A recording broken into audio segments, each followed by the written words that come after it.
prouvant. Et la particularité de cette montée de l'Alpe d'Huez, c'est que le plus dur, c'est exactement là où il est, c'est au pied.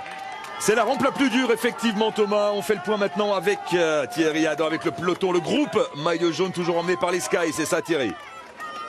Ah, je vous autorise à parler de peloton maillot jaune, parce qu'on doit être au-dessus des 30 coureurs. On est même entre 30 et 35 coureurs avec tous ceux qu'on a rattrapés, style Warren Barguil, là, qui est en queue de peloton en discussion avec Guillaume Martin. C'est assez simple, hein. Dans le peloton on écoute une radio, c'est Radio Portal, c'est une radio très efficace qui vous donne tout ce que vous avez besoin de savoir, le vent, les écarts, et les Sky sont branchés Radio Portal, hein, comme le nom de Nicolas Portal, leur directeur sportif. Et donc dans la descente, eh bien, on a mis Katowski, Kato qui est allé, alors il y a Laurent Jalabert disait il se fait plaisir, c'est le seul, hein. C'est le seul qui s'est fait plaisir, même nous derrière on n'a pris aucun plaisir à la descente tellement ça allait vite. Et puis dès qu'on est arrivé sur le plat, eh bien dans la vallée, on a changé, on a versé, on a mis un rouleur, un gros rouleur, Castro Viro. Et du coup, bien voilà, on est au rythme imposé désormais par les Sky. Alors il y en a quelques-uns qui sont un petit peu embêtés parce qu'ils sont tout seuls. Mais bon, c'est vrai que c'est un gros peloton qui va se présenter au pied de l'Alpe d'Huez. À mon avis, on va vite en perdre. Oui, on va perdre même le Castroviejo de suite, hein, dès le pied. Il grimace, Katowski va faire peut-être la première rampe et ensuite il laissera le relais à Egan Bernal. Egan Bernal, appelé à jouer un rôle important aujourd'hui. On retrouve dans le premier kilomètre d'ascension de la montée de l'Alpe d'Huez, Steven Kruijswijk, le néerlandais héroïque aujourd'hui sur les routes de cette 12e étape du Tour de France. Il est pas mal encore, hein, pas désuni. Concentré. Allez-y Thomas, hein, Thomas Voeckler, vous êtes avec Kruijswijk, le micro est ouvert, allez-y, parce que vous êtes notre Roy à l'avant de la course. Ouais, je suis d'accord avec Laurent Jalabert, je suis en train de voir le braquet qu'il a, il a un tout petit braquet, il tourne très bien les jambes, il a un plateau de 36 à l'avant, je pense pas un 39, un 36, il doit être 36-27 je pense à l'heure, ou 36-24, il est, ça c'est pour les connaisseurs, bon il mouline un petit peu, 4 minutes 20, l'ardoisière qui lui montre à l'instant 4 minutes 20, le directeur sportif France Massen vient de me faire une moue un peu dubitative à travers la fenêtre, mais moi je pense qu'il peut être confiant parce qu'il a un rythme très régulier, il n'est pas désuni. Il faudra vraiment que derrière les Sky s'emploient et lancent leur fusée à étage comme on dit pour essayer de le rattraper. En tout cas pour le maillot jaune ça sera un peu compliqué, pour la victoire d'étape j'y crois. Oui, la fusée à étage, il reste plus beaucoup d'étages, hein. Il y aura ce Castroviejo là, lui il va s'écarter de suite, hein, tellement on donne depuis longtemps. Ça va être Katowski et puis après ce sera Bernal. Et si Bernal n'est pas impérial, que va-t-il se passer? Est-ce que Christopher Froome va rouler et va faire un tempo pour le maillot jaune de Geraint Thomas? Oui, ce sera l'un des enjeux de cette montée de l'Alpe pour le groupe maillot jaune qui se présente à son tour au pied de la montée de l'Alpe d'Huez. Dernière séquence vintage, dernière arrivée à l'Alpe d'Huez dans le cadre du Tour de France, l'île au soleil. C'était en 2015 avec la victoire de Thibaut Pinot qui lâche Ryder Hesjedal, le dernier à l'accompagner dans cette montée de l'Alpe. Thibaut Pinot qui ensuite va résister, Laurent, au retour de Nairo Quintana qui s'est fait pressant dans les derniers kilomètres. Oui, Pinot qui était parti dans une échappée, hein, sur ce Tour de France là, il n'était plus dans le classement général et il profitait donc de sa bonne fraîcheur pour essayer de se glisser dans les échappées, de chercher une belle victoire. Ce qu'il a réussi à faire ce jour-là et à résister au retour de Nairo Quintana qui était sorti lui à l'avant du peloton, le peloton des hémophores. La victoire de Thibaut Pinot à l'Alpe d'Huez, c'était il y a 3 ans, en 2015. Lui qui avait déjà gagné une victoire à Porrentruy en Suisse en 2012. Thibaut que l'on salue et qui nous écoute peut-être, lui qui fera sa rentrée sur le Tour de Pologne dans quelques jours. On revient sur le direct avec la suite de la folle épopée de Steven Kruijswijk. Dernier écart pour Steven Kruijswijk. On nous annonce 4 minutes et 3 secondes. On avait dit qu'il allait aborder l'Alpe avec un écart avoisinant les 4 minutes. Et voilà, Castroviejo comme prévu. C'est terminé. C'est terminé, Thierry, pour le rouleur espagnol de la Sky. Oui, bon, on ne peut rien cacher à Laurent Jalabert, donc ouais, je m'arrête avec lui, je descends, je ne cherche plus rien. Non, je plaisante, c'est ça, là, mais ça commence à faire très mal hein, d'entrée de jeu avec Laurent Stendam. Bon, il y a beaucoup de coureurs qui étaient encore là, qui étaient ou dans l'échappée ou qui ont résisté et réussi à continuer. Amador aussi, hein, qui vient d'être distancé. Voilà, il y a quelques coureurs qui, j'oserais dire, n'étaient pas tout à fait à leur place, mais bravo à eux d'être encore là. Maïka qui va être distancé à son tour, ça, et voilà, il paye les efforts de tout à l'heure. On va perdre pas mal de coureurs pour se retrouver avec les principaux favoris, et il y a matière pour certains à peut-être faire un peu de retard. On a vu Warren Barguil aussi se faire lâcher, Laurent, prévisible après avoir passé toute la journée à l'avant. Oui, mais Barguil qui a fait quand même une bonne opération, hein. Il a pris des points au sommet des différents cols et il s'est rapproché, hein. Il s'est rapproché même dangereusement, je dirais, d'Alaphilippe, puisqu'il ne pointe plus qu'à 14 points. Alaphilippe sera normalement toujours meilleur grimpeur avec 84 points à l'issue de cette étape, alors que Barguil en possède 70. Il devrait être deuxième. Allez, Steven Kruijswijk, il y a du monde tout de même aujourd'hui sur les routes de l'Alpe. Thomas, comment est l'ambiance pour accompagner Steven Kruijswijk? Ah bah il y a toujours les quelques imbéciles qui courent autour des motos et autour des coureurs. Ça change pas selon les années. Ça m'énerve peut-être encore plus maintenant que je suis suiveur en pensant aux coureurs qui sont sur le vélo. Mais non, là, avec Kruijswijk, on a l'impression qu'il pioche, mais la pente est raide, hein. Comme l'a dit Laurent, là, il va arriver dans un virage à droite qui lui permet de reprendre un peu son souffle, de remettre un petit peu de braquet. C'est la particularité de l'Alpe d'Huez en général dans les montées. Les virages, quand on les prend à l'intérieur, ils sont plus raides. Et dans l'Alpe d'Huez, c'est vrai que les virages, ça permet de reprendre un petit peu de vitesse. Il me fait bonne impression. Il n'est pas en train de craquer en tout cas. Non, il a de la force, hein, parce qu'il amène un gros braquet là. On rappelle le retard de Steven Kruijswijk au classement général par rapport à Geraint Thomas. Il y avait un peu plus de 2 minutes de retard pour le coureur néerlandais. Je n'arrive pas à retrouver mon classement général. 2 minutes 40, merci Laurent. Pardon, je vous aidais pas, j'étais en train de regarder les images, je pensais à autre chose.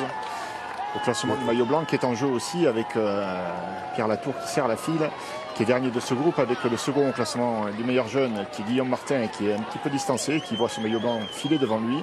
Et puis Egan Bernal qui est le troisième du classement général, du classement des jeunes, et qui est en deuxième position ici, et qui va avoir une mission compliquée, c'est de devoir amener le rythme. Et ça y est, c'est fait. Il prend le relais, Bernal.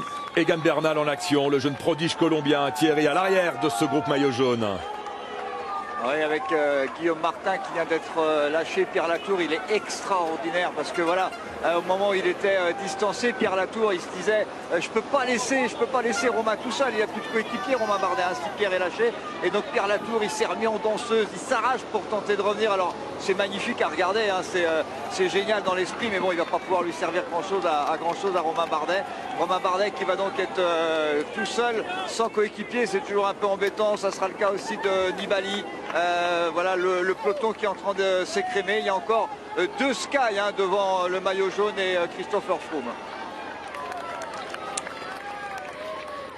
11 km 600 encore pour l'homme de tête. Steven Kruijswijk, 3 minutes 42 toujours d'avance sur le groupe maillot jaune emmené par Egan Bernal devant Geraint Thomas. Le maillot jaune, on aperçoit Quintana, Roglic, Dan Martinella, Romain Bardet, Jacob Fuglsang est toujours là après avoir été en difficulté dans la croix de fer. Vincenzo Nibali aussi est là. Oui, pour l'instant, personne ne bouge, alors que la Sky n'a plus que Egan Bernal pour rouler avec ses 2 leaders dans la roue. Zacharine distancé. Zacharine distancé, Jungels, Valverde en difficulté qui ne va pas tarder à se faire distancer lui aussi. Et Dan Martin. Martin qui est dans les cordes, c'est étonnant. Et Tom Dumoulin qui perd Simon Geschke, l'équipier qui l'accompagnait dans le début de la montée de l'Alpe d'Huez. Regardez bien ce jeune homme. Il a 21 ans, c'est le Benjamin du Tour de France, 21 ans et quelques jours. Egan Bernal, magistral vainqueur du contre-la-montre en côte du Tour de Romandie cette année. Vainqueur flamboyant du Tour de Californie avec 2 victoires d'étape en montagne. Ancien vainqueur du Tour de l'Avenir également. C'est la future star du cyclisme colombien et peut-être même du cyclisme international. C'est son premier grand tour, Laurent. Alors il est loin au général, il est en marche du général. Mais on va voir si en montagne, son coup de pédale est efficace sur ce Tour de France. Ça a l'air d'aller pas mal. Ça a l'air d'aller pas mal. On est quand même au terme d'une étape difficile. La 3e de montagne dans les Alpes. Il est là. On l'a vu craquer un petit peu tôt hier, à 6 km du sommet. Il n'a pas servi de relais à ses leaders, mais aujourd'hui, il est bien présent. Étape hécatombe, on le rappelle, pour les sprinters, puisque hier, Marcel Kittel et Marc Cavendish étaient arrivés hors délai à la Rosière. Aujourd'hui, André Greipel, Fernando Gaviria, Dylan Groenewegen ont abandonné sur la route de cette 2e étape. Et on suivra de près le temps des derniers, avec le temps du vainqueur déjà pour calculer les délais. Parce qu'aujourd'hui, il peut y avoir à nouveau des hors-délais. Beaucoup de coureurs ont été distancés très tôt dans cette étape, dès les premières pentes du col de la Madeleine. Allez, Quintana, qu'est-ce qu'il fait? Et regarde, pour l'instant, alors qu'Egan Bernal, ça a l'air de bien aller. 2 minutes 50 l'avance de Steven Kruijswijk qui est en train de s'écrouler. Est-ce que c'est le bon écart? Ça m'étonne parce qu'il y avait 3 minutes 40 il y a un instant. Oui, ça fait beaucoup. Ça paraît beaucoup. Est-ce que le GPS est le bon? En tout cas, si c'est le cas, ça veut dire qu'Egan Bernal est en train de faire des ravages. C'est vrai qu'il fait mal ce relais d'Egan Bernal, Thierry Adam. Ouais, c'est sûr qu'il est en train de faire mal à beaucoup de coureurs, mais bon, pour l'instant, les principaux favoris restent avec lui. Bob Jungels qui a été distancé, hein, on l'a dit, Tom Dumoulin qui a perdu ses derniers coéquipiers, Romain Bardet bien placé. Pour l'instant, ça tient le choc. Je suis étonné que l'écart ait diminué aussi vite quand même. Même si ça monte vite, je suis étonné quand même. Non, il y a un bug là, il y a plus que 40. Non, il y a un bug. Il y a un bug avec l'écart GPS. Il y a un bug avec l'écart GPS. Steven Kruijswijk toujours en tête. A priori, il a plus qu'1 minute 47 d'avance hein, sur le groupe maillot jaune. Chapeau Valverde quand même, qui a encore une fois été à l'avant, mais qui n'est pas aussi fort qu'il le souhaiterait. Et Pierre Latour qui se bat pour conserver ce maillot blanc. Le maillot blanc qui est sous la menace d'Egan Bernal qui est parti devant. Il a fait beaucoup d'efforts, Pierre Latour, dans le col de la Croix de Fer, tout seul entre deux groupes. Alors Bernal, il est à 7 minutes et 35 secondes au classement général des jeunes derrière Pierre Latour, donc normalement ça ne devrait pas poser de problème pour l'étape du jour. Il devrait pouvoir être en blanc tout à l'heure à nouveau sur le podium. Ça y est, le GPS est réglé. 3,30 d'avance. Hein, 3,30 d'avance. Ça va.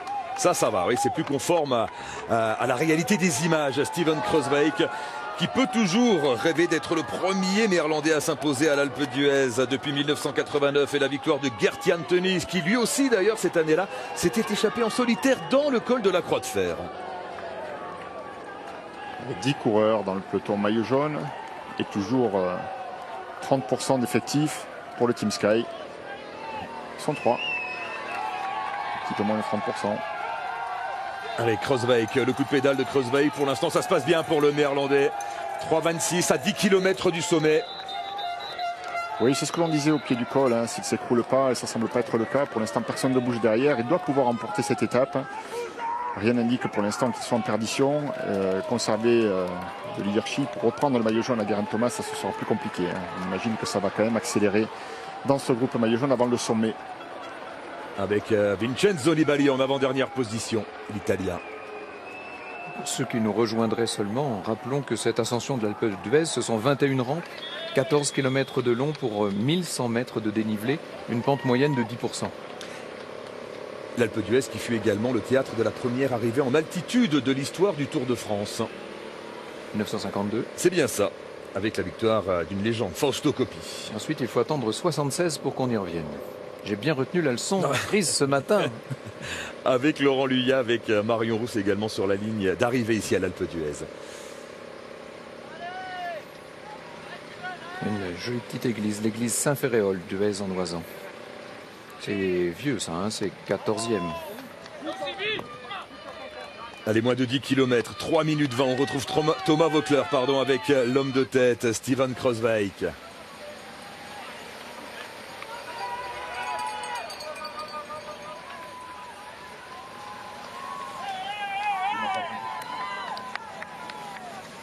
À cause d'un spectateur, Kruijswijk, il roule à mon avis un peu trop sur les côtés dans l'Alpe d'Huez. Il faut rouler vraiment au milieu de la route parce qu'il y a tellement de monde dans certains virages qu'il prend des risques en roulant très près du public.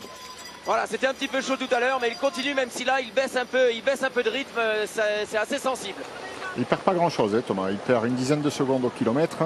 À ce rythme-là, hein, si le peloton n'accélère pas, enfin si le peloton, le groupe maillot jaune n'accélère pas, il pourrait maintenir une bonne minute 30 sur la ligne d'arrivée et remporter cette étape.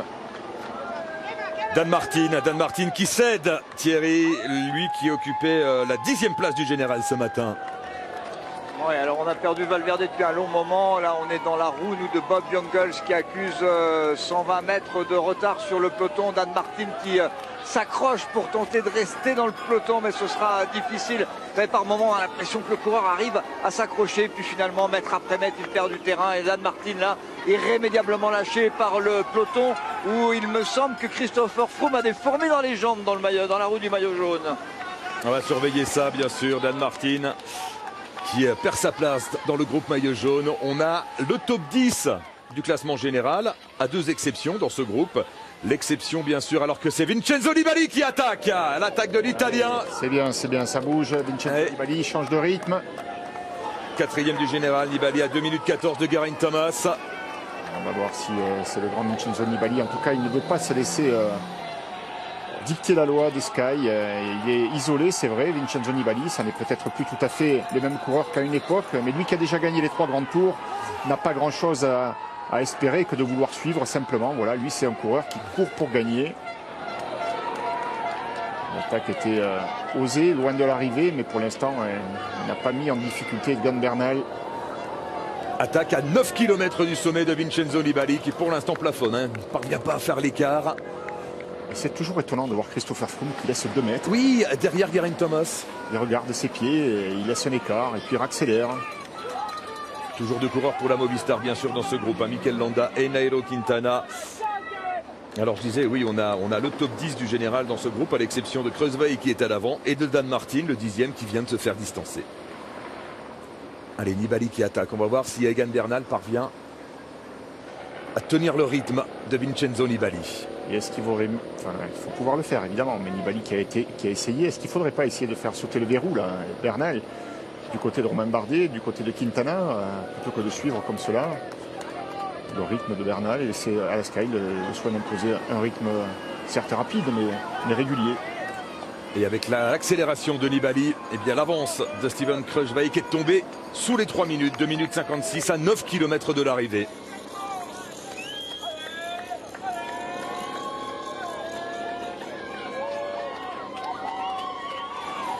Nibali qui se retourne et qui constate qu'il ne parvient pas à faire d'écart par rapport au groupe donc emmené par Egan Bernal, le Colombien. Alors que dans ce groupe, Tom Dumoulin semble s'accrocher, Nibali lui a réussi à changer de rythme. Donc il y a une petite différence de niveau là. On va voir si une nouvelle accélération, ce nouveau changement de rythme peut faire exploser ce groupe maillot jaune. Allez, Steven Kruijswijk avec Thomas Voeckler. Thomas, est-ce que ça se dégrade, la gestuelle de Steven Kruijswijk? On a l'impression que oui. Ouais, je vous donne tort, Alexandre. Non, honnêtement, moi, de visu, après, j'ai pas la science infuse, mais il gère bien. Il gère bien, vous savez, l'expérience du garçon, on a rappelé au Tour d'Italie. Il est en train, voilà, avec les attaques de Nibali, si jamais Quintana s'y met, s'il y en a d'autres qui s'y mettent, il peut peut-être se faire rattraper, mais il pourra être fier de ce qu'il aura fait aujourd'hui, en tout cas, parce que s'il venait à remporter l'étape, ça fait très longtemps sur le Tour de France, peut-être depuis Andy Schleck, comme je le disais au Galibier en 2011, qu'on n'aura pas vu un tel numéro.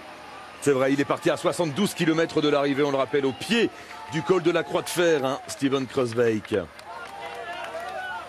Alors le GPS nous donne subitement 2 minutes 16 d'avance pour Steven Kruijswijk, alors que c'est Quintana qui attaque. Il a toujours été bien dans l'Alpe d'Huez. Ouais, c'est une belle montée pour Quintana. Thierry Adam avec le Colombien. Ouais, à droite de la route, après le virage, là, il s'est mis sur les pédales, il est parti dans son rythme qu'il aime bien, là, mais pas de différence pour l'instant. Comme tout à l'heure pour Nibali, on a l'impression que Bernal il gère parce que l'écart, voilà, il y a quasiment pas d'écart. Il gère au train pour l'instant l'autre Colombien justement de la Sky, Geraint Thomas dans sa roue, Christopher Froome en 3e position, Nibali en 4e, Landa en 5e, Romain Bardet dans la roue de Landa, Roglic, Tom Dumoulin et Jakob Fuglsang qui vient d'être distancé. Ouais, et Tom Dumoulin a l'air légèrement en difficulté également dans ce groupe, en queue de groupe Tom Dumoulin, alors que Nairo Quintana ne parvient pas non plus à faire un écart significatif avec l'homme de tête. 2 minutes 40 maintenant pour Steven Kruijswijk. Les attaques successives de Nibali et de Quintana ont fait perdre une bonne trentaine de secondes au néerlandais Steven Kruijswijk. Oui, là pour le coup, ça se complique. Au haut du moulin. Au haut du moulin qui est en train de céder, j'ai l'impression, du moulin 3e du classement général.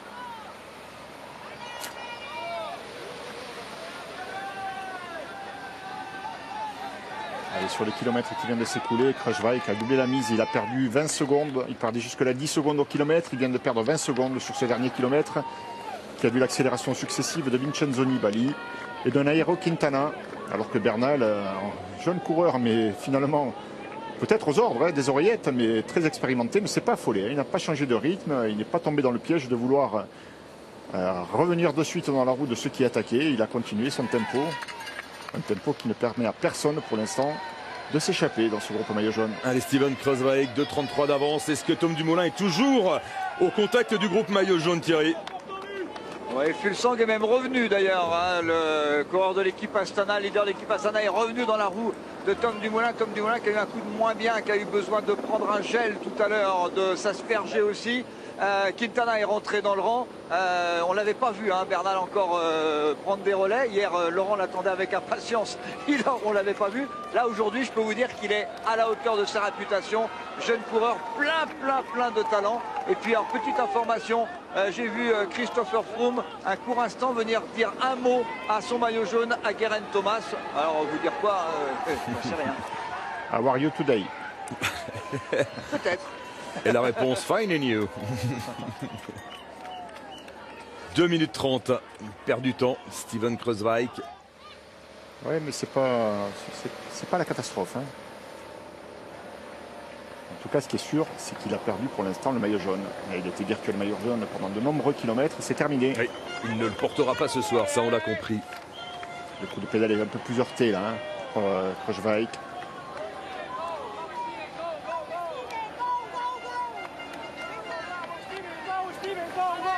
Elle est encouragée par les Néerlandais, présents sur le bord de la route.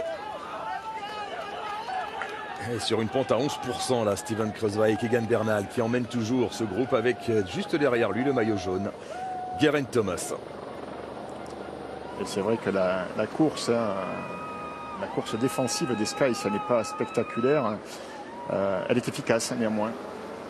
Elle n'est pas spectaculaire parce que elle étouffe tous ses adversaires qui n'ont pas la possibilité d'attaquer. Ils sont bien contents de suivre pour la plupart, on le constate depuis 3 jours. Et les membres de l'équipe Sky qui ne se sont jamais affolés au cours de la journée. Et ça ne vous surprend pas, Thomas? Non, dans les montées comme l'Alpe d'Huez ou dans les montées comme dans les dernières montées ou les autres montées de la journée d'ailleurs, vous savez, il y a des capteurs de puissance. Hein. Les coureurs de l'équipe Sky, on sait qu'ils sont qu'ils aiment beaucoup ces outils-là. Et lorsqu'un coureur comme Nibali ou Quintana attaque, eh ben les coureurs de l'équipe Sky en tête de peloton savent exactement quel rythme ils peuvent tenir grâce à combien de watts ils peuvent développer. Et ils savent très bien qu'une attaque d'un coureur comme Nibali ne pourra pas aller bien loin si un coureur de la classe de Bernal reste à tant de watts. Donc c'est pourquoi vous ne les voyez pas réagir tout de suite dans l'instant T, parce qu'ils savent très bien qu'en gardant leur niveau de puissance, ils vont ramener ces coureurs-là à l'ordre. Oui, c'est pour ça aussi, Thomas, c'est très juste qu'on l'a déjà dit et qu'on le répète, que peut-être l'UCI devrait interdire les capteurs de puissance en course. Ok pour l'entraînement, pour travailler, mais en course, qu'ils fassent ça un petit peu au feeling. Moi je serais pour que les capteurs de puissance soient bien sûr autorisés à l'entraînement, qu'on ait le droit de les avoir en course mais pas visibles, c'est-à-dire en dessous de la selle. Attaque de Quintana. Attaque de Quintana, c'est Landa, pardon. Attaque de Mikel Landa, suivi par Romain Bardet cette fois. Oui, à deux, c'est mieux. Pour tenter de mettre en difficulté Egan Bernal, Geraint Thomas, Christopher Froome. Voilà, la réaction de Romain Bardet, elle était attendue. Romain qui prend la roue de Mikel Landa. Et vous vous rendez compte que sur une accélération, on arrive à prendre 10 mètres et puis on plafonne là. Bernal ne laisse pas le soin à tous ceux qui passent à l'attaque de prendre plus de 10-15 mètres. Allez, Bardet qui va. Allez, Romain Bardet qui contre Mikel Landa. Cette fois, Mikel Landa ne peut pas y aller. C'est bien le panache de Romain Bardet dans le final de cette étape. Allez, c'est bien, il a besoin de se rassurer, Romain Bardet. On est loin de l'arrivée, c'est sûr, mais il peut faire un exploit ici. Il a l'air à l'aise. Ouais, et là, lui, il parvient à faire un petit break par rapport à Egan Bernal. Romain Bardet qui est parti. Ah, pour l'instant, c'est celui qui a réussi à creuser l'écart le plus important. Hein. Et regardez dans l'affaire, eh bien, Steven Kreuzweig a perdu près de 30 secondes. 30 secondes de perdu sur cette accélération de Romain Bardet. Cette fois, personne ne peut suivre le rythme imprimé par le Français. Allez, 2,58, c'est le retard de Romain Bardet au classement général. Donc il a cette marge de manœuvre qui lui permet d'attaquer sans que Christopher Froome ou Geraint Thomas, pour l'instant, ne s'affole. Bien entouré avec Egan Bernal, il laisse faire.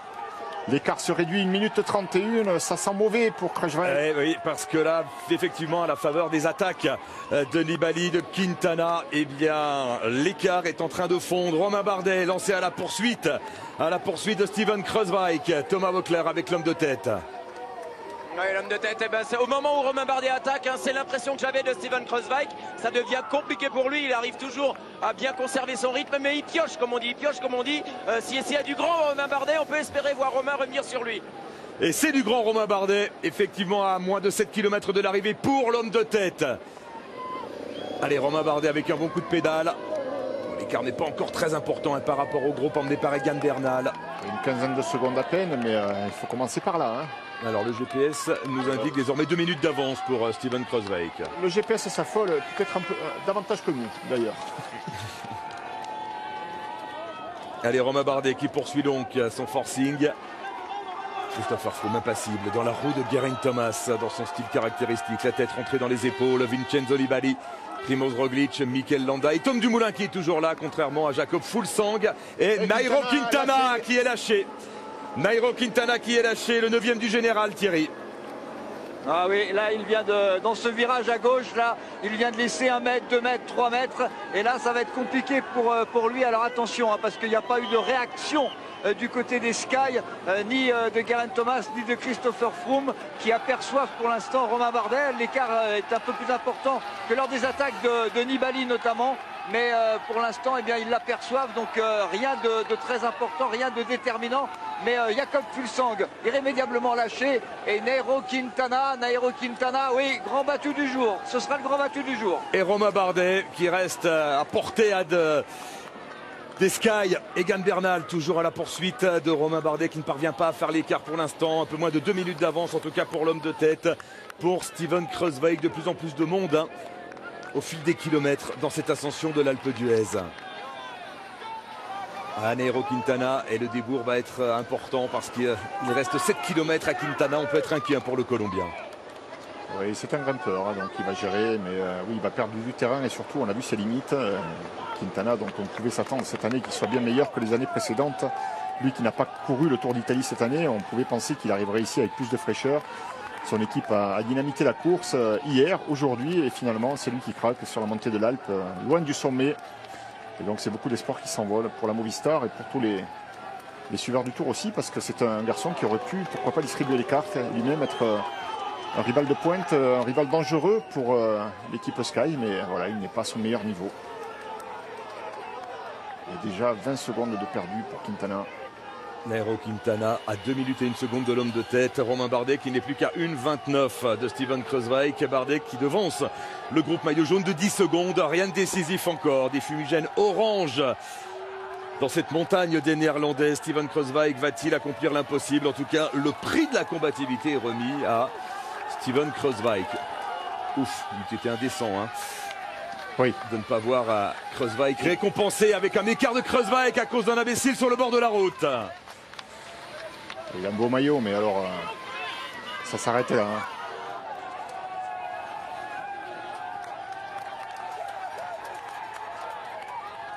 Et Romain qui gère bien son effort. Il est dans son effort, là, il est dans le bon tempo. Lui qui disait hier qu'il n'avait pas réussi à trouver le bon tempo, aujourd'hui ça semble aller beaucoup mieux.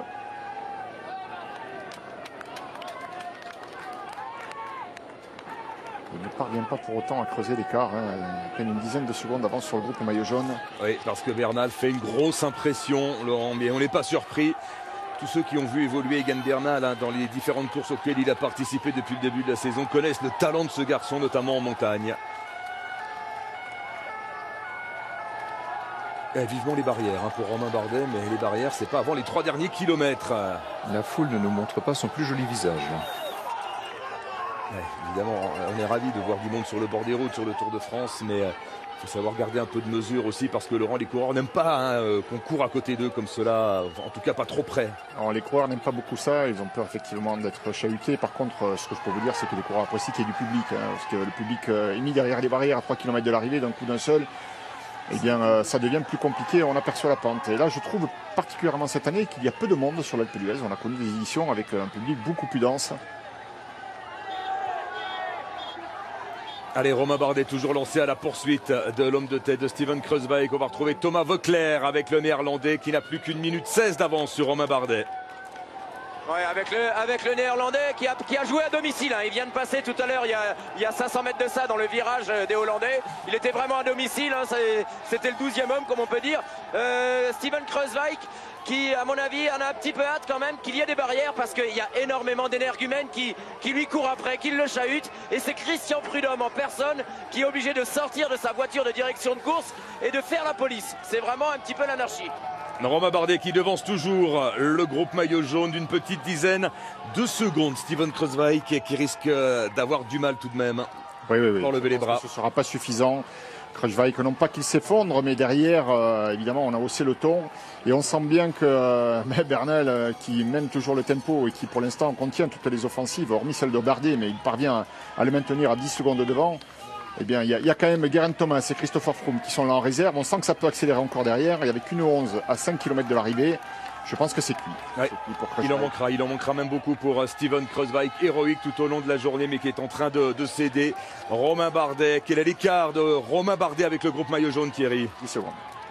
Écoutez, l'écart était retombé à 8 secondes, mais là il s'est dressé sur les pédales en danseuse, il s'est retourné légèrement et il va un tout petit peu plus vite là que Bernal. Il faut dire que là il y a du monde aussi. C'est pas facile de passer au milieu de tout ça. Il est en train de faire un petit écart un petit peu plus important. Ça peut monter à 12, ça peut monter à 13. C'est vraiment un gros truc que fait Romain Bardet. Attention de ne pas le payer parce que quand Bernal va s'écarter, on va voir qui est-ce qui va prendre ses responsabilités, si c'est le maillot jaune ou si c'est Froome. Oui, et ce sera lourd de signification effectivement lorsque Bernal s'écartera. Qui de Froome, qui de Geraint Thomas va se porter à l'avant pour tenter de revenir sur Romain Bardet? Je crois que Bernal, il n'a pas envie qu'on ait l'info, donc il va essayer de rouler comme ça jusqu'au dernier kilomètre. Il en est capable. Tant que personne n'attaque, le rythme est suffisamment élevé. Je ne pense pas que Christopher Froome attaque le premier. Et il en est capable, Egan Bernal. Allez, juste après l'arrivée, dans moins de 5 km pour l'homme de tête, bien évidemment Steven Kruijswijk. Nous resterons à l'Alpe d'Huez avec Vélo Club.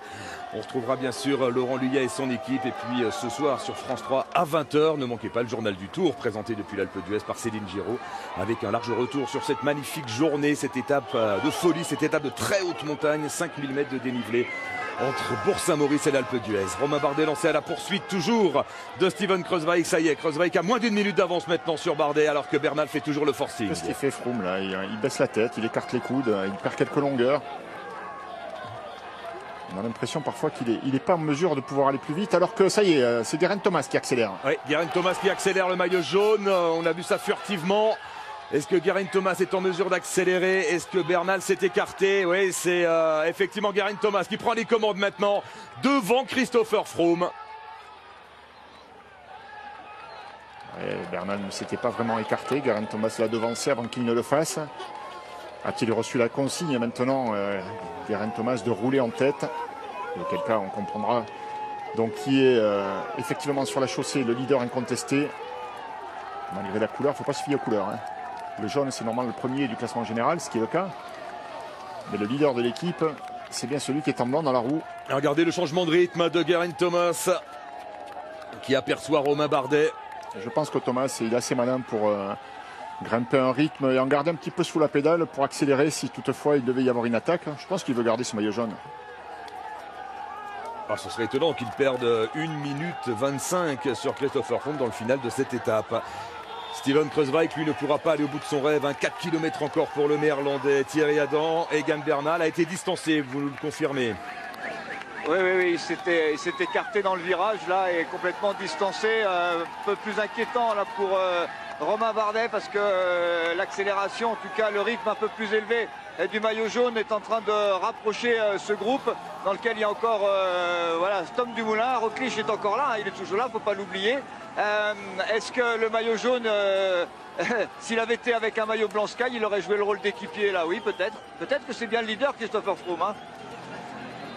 Oui, ça c'est certain. Ça, on l'a compris maintenant avec ces images, c'est vrai, puisque c'est Geraint Thomas qui mène la poursuite derrière Romain Bardet. Steven Kruijswijk, 40 secondes d'avance pour l'homme de tête par rapport à ce groupe emmené par Geraint Thomas. Thomas Voeckler avec l'homme de tête. Oui, je suis passé devant, énormément de monde, il y a des barrières, ça va un petit peu soulager ce Kruijswijk. Vent de face à 4 km de l'arrivée pour Kruijswijk, c'est pas bon pour lui, à mon avis les carottes sont cuites. Attaque de Froome. Christopher Froome qui vient d'accélérer avec Nibali dans la roue, avec Geraint Thomas, cet homme du moulin qui tente de réagir. Gêné par les motos, Christopher Froome. Christopher Froome qui revient sur Romain Bardet et qui va peut-être déposer la chute de Vincenzo Nibali provoquée par un spectateur ou une moto. C'est pas vrai. pas possible. C'est pas possible. On le redoutait cet incident et malheureusement c'est Vincenzo Nibali qui en est la victime. Et pendant ce temps, Froome est en train de s'envoler, même si pour l'instant Romain Bardet parvient à tenir la roue du Britannique. Et Froome a été gêné, hein. Il a accéléré. Alors là, ça, on a compris, hein. Pas de pitié. Christopher Froome est parti pour essayer de gagner ce Tour de France. Le voilà qui accélère à nouveau. Et Romain Bardet asphyxié, ne peut pas suivre. Et Christopher Froome qui lâche Romain Bardet, qui va peut-être s'offrir une victoire de prestige ici à l'Alpe d'Huez. Dans quelle ambiance, ça on l'imagine. Moins de 4 km encore pour Steven Kruijswijk qui va se faire avaler dans quelques secondes par Christopher Froome à ce rythme. Regardez les différences. Ça fait plus de doute, hein. Les autres sont non pas à l'arrêt, hein. On a l'impression qu'ils sont à l'arrêt et pourtant ça grimpe vite derrière. Et voilà Kruijswijk qui va être repris par Christopher Froome qui est juste derrière. Allez Thierry Adorn avec Vincenzo Nibali. Qui a du mal à retrouver le rythme, hein, parce que évidemment la chute n'a pas laissé de traces, mais il a du mal à retrouver le rythme et il est même quasiment rejoint par Bernal. Roglic en difficulté, hein, qui a été distancé par les principaux acteurs désormais de ce Tour de France, et Nibali qui ne reviendra pas. Roglic irrémédiablement distancé aussi, de même que Landa, hein, Michael Landa qui est distancé aussi, et Romain Bardet qui s'accroche dans la roue du maillot jaune. Et Christopher Froome qui va avaler le malheureux Steven Kruijswijk. Ça fait 70 km qu'il est échappé, Kruijswijk, mais rien à faire face à Christopher Froome. Il n'y a rien à faire. Je verrais bien Geraint Thomas attaquer et contrer derrière l'effort que produit pour l'instant Tom Dumoulin, alors que oui, Romain Bardet s'accroche toujours. Oui. Et Tom Dumoulin qui retrouve un nouveau souffle là dans la fin de cette montée de l'Alpe d'Huez. On dirait qu'il va revenir, Tom Dumoulin, sur Christopher Froome. Eh bien, les plus fringants pour l'instant sont ceux qui sortent du Tour d'Italie. Froome et Dumoulin, ils ont terminé 1 et 2 du Giro, on le rappelle, il y a quelques semaines. Les Hollandais sont toujours là. Oui, Tom Dumoulin, effectivement, qui remplace pour le final de cette étape le malheureux Steven Kruijswijk. Geraint Thomas, toujours là également, bien parti pour sauver son maillot jaune, a priori. Et c'est pas perdu, hein, pour Romain Bardet encore, hein. Romain Bardet qui fait une étape magnifique, sa plus belle étape, hein, depuis le début de ce Tour de France. Ils sont en train de revenir sur Christopher Froome, Thierry Adorn avec le groupe de tête. Énorme Tom Dumoulin, absolument énorme dans cette montée, qui revient à l'instant même sur Christopher Froome. Geraint Thomas dans sa roue et Romain Bardet en 4e position, qui peut rêver de la victoire d'étape, hein.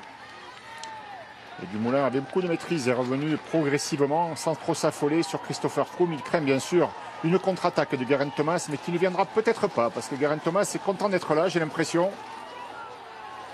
Alors que Vincenzo Nibali, lui, n'est pas sur le même rythme, hein. L'Italien qui va perdre du temps. C'est malheureux pour Nibali parce que c'est un fait de course. Lui qui a été victime d'une chute provoquée par une moto, a priori, Laurent, on n'a pas trop vu l'image, on va pas trop s'avancer. C'est sur Nibali qui porte un brassard noir aussi. C'est sur l'attaque de... On ne sait pas pourquoi. De Froome. Sur l'attaque de Froome. Et au moment où Froome était parti, Nibali a bondi, hein, dans sa roue, il était vraiment présent. Il y a eu un ralentissement causé par un embouteillage dû au public et les motos qui n'ont pas pu passer. Et là, paf, on a vu Nibali par terre. Ouais, c'était confus, il y avait un fumigène également à ce moment-là. Et Nibali à terre, on a vu juste la conséquence, à savoir la chute de Nibali. À quoi il pense? Allez, Romain Bardet qui place une nouvelle accélération. Romain Bardet pour entretenir la légende française ici à l'Alpe d'Huez. Ouais, mais forcément, il va être serré de près par Christopher Froome. Et je me demande bien à quoi pense Geraint Thomas, hein, qui a quand même été attaqué par Christopher Froome alors qu'il est maillot jaune. Allez, Romain Bardet, Christopher Froome, Tom Dumoulin, Geraint Thomas. On retrouve Thomas Voeckler à l'avant. Oui, maintenant c'est un petit round d'observation, hein, qui va se sacrifier pour qui du côté de l'équipe Sky. Je crois que Romain Bardet devrait avoir confiance en son punch. Je pense que c'est lui qui a la meilleure pointe de vitesse dans ces conditions en cas d'arrivée à 4. Attention, il y a Landa qui revient, hein, Thomas. Et Mikel Landa va revenir et on s'observe à l'avant. Est-ce que ça peut permettre à Nibali de revenir? Où est Vincenzo Nibali? On n'a pas d'écart avec l'Italien. Regardez, ils occupent toute la largeur de la route, Thierry Adorn.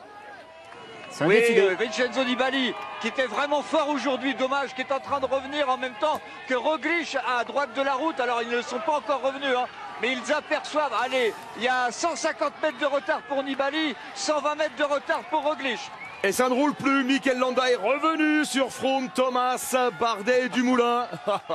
C'est une scène incroyable, Laurent. C'est presque une blague. C'est presque une blague. Et du coup, c'est Romain Bardet qui accélère. Mais oui, très belle attaque de Bardet. Et là, c'est une attaque sèche de Romain Bardet à moins de 3 km de l'arrivée. Bravo, c'est bien ce qu'il fait Bardet là. Et ça oblige évidemment Christopher Froome à réagir, ainsi que Tom Dumoulin et Geraint Thomas et Mikel Landa de nouveau un petit peu juste, et qui est obligé de laisser filer le maillot jaune, Dumoulin et Froome.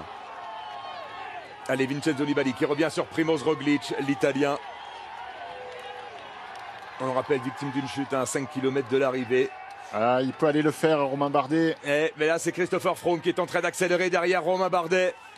Là, il veut tout, Froome. Peut-être pas le maillot jaune, mais en tout cas la victoire d'étape ici à l'Alpe d'Huez. Et Tom Dumoulin, encore une fois, avec beaucoup de maîtrise, progressivement revient sur Christopher Froome. Il est pris dans une tenaille entre les deux coureurs de Sky. Un marquage à la culotte pour les 3 premiers du classement général. Et c'est voilà. Tom Dumoulin qui accélère. Attention, sur une accélération longue, prolongée, il est capable de faire des dégâts, Tom Dumoulin. Absolument, et d'ailleurs, ça montre son intelligence en course, il ne s'est pas affolé. Il laisse sur le carreau pour l'instant Christopher Froome. Et oui, c'est Christopher Froome qui accuse le coup, et c'est Geraint Thomas qui est dans la roue de Tom Dumoulin. Et c'est peut-être un tournant de ce Tour de France. Christopher Froome qui laisse filer Geraint Thomas. Oui, il ne le laisse pas vraiment filer, il va s'accrocher, il va essayer de revenir. Allez, si Romain Bardet a la force de contrer là pour tenter de revenir sur le duo-tête. Au moment de la jonction, ce serait bien sûr la bonne stratégie, il le sait Romain. Après, est-ce qu'il aura les jambes pour le faire? Il attend d'ailleurs que Christopher Froome le ramène, Romain Bardet, pour placer un contre. Ouais, c'est bien joué tactiquement de la part de l'Auvergnat. On est dans un match de vitesse à l'Alpe d'Huez. Incroyable. Et Tom Dumoulin qui a des ressources, hein, Laurent, parce qu'il a fait mal à Froome sur cette accélération. Oui, c'est important aussi de montrer à l'adversaire qu'on est toujours là, qu'on tient debout. Allez, Nibali avec Roglic, il est à 150 mètres de la tête de la course, l'Italien. Et derrière, de nouveau, ronde d'observation. Quelle finale ici à l'Alpe d'Huez.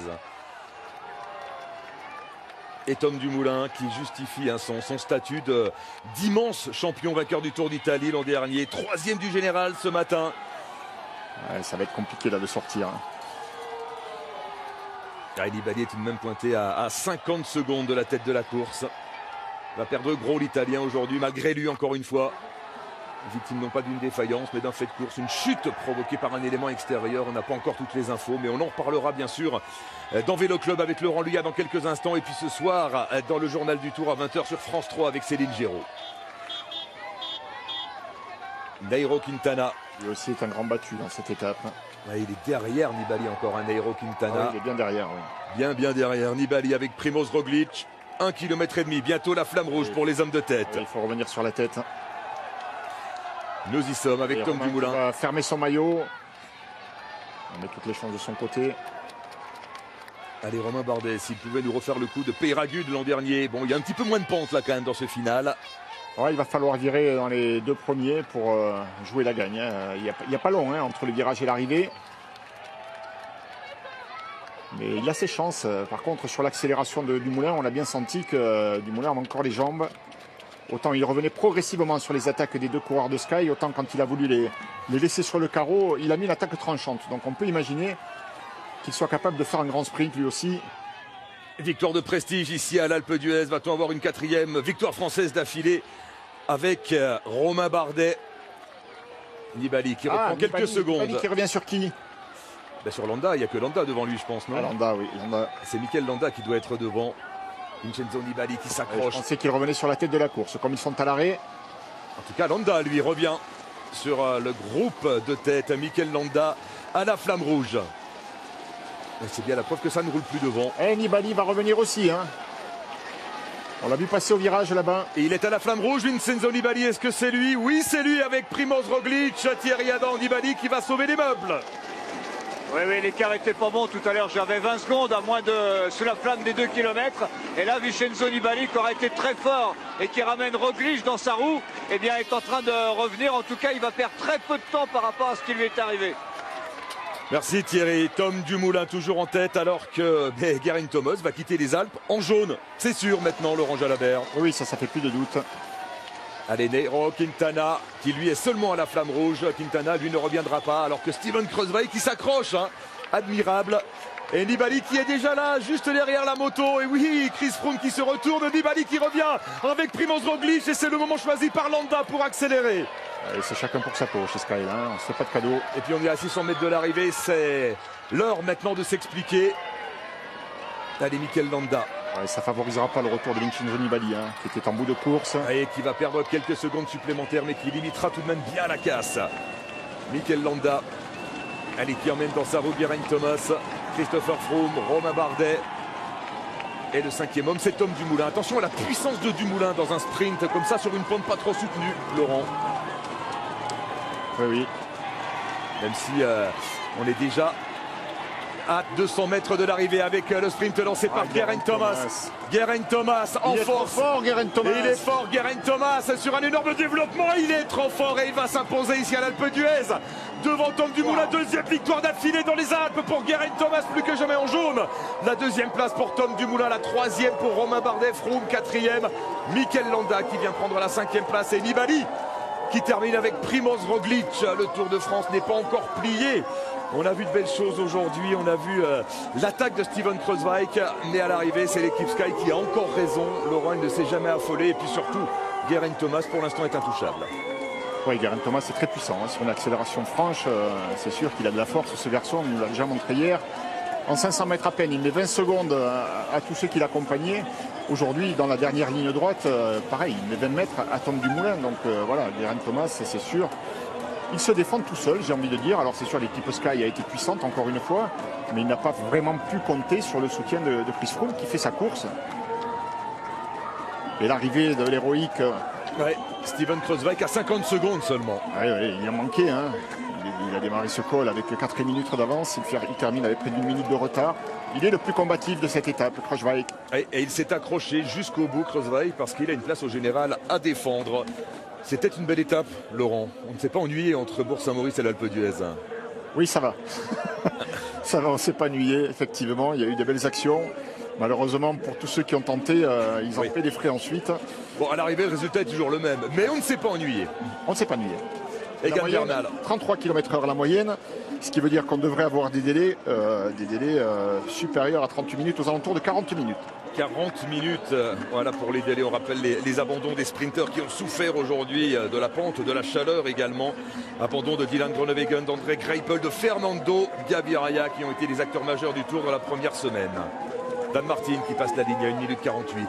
L'Irlandais a terriblement souffert dans la montée de l'Alpe d'Huez. Oui, c'est un des perdants de cette étape, comme Quintana. Victoire de Geraint Thomas qui s'impose ici à l'Alpe d'Huez devant Tom Dumoulin et un excellent Romain Bardet. 2 secondes.